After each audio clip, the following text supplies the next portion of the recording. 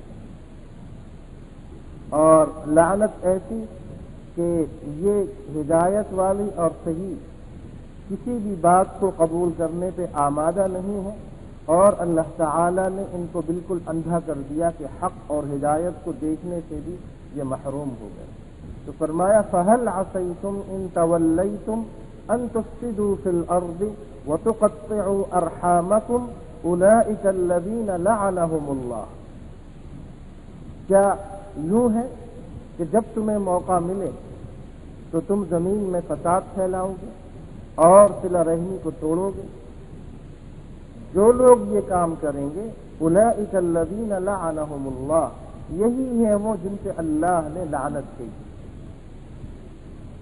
اور دوسری آیت سورہ الرعد کی آیت نمبر 25 ہے جس میں ارشاد فرمایا کہ وہ لوگ جو اللہ سے کیے گئے وعدے کو توڑتے ہیں، اللہ سے عالم ارواح میں تمام لوگوں نے جس چیز کا وعدہ کیا تھا وہ اللہ کی توحید کا وعدہ تھا، تو وہ لوگ کہ جو دنیا میں آ کر اس وعدے کی خلاف ورزی کرتے ہیں اور شرک اور کفر کا ارتکاب کرتے ہیں، یہ ہیں ینقضون عہد اللہ من بعد میثاق، اللہ سے کیے گئے وعدے کو توڑنے والے، اور وَيَقْطَعُونَ مَا أَمَرَ اللَّهُ بِهِ أَن يُوصَلَ، اللہ نے رشتہ داری اور صلہ رحمی کے نبھانے کا حکم دیا، یہ اس کو توڑتے ہیں۔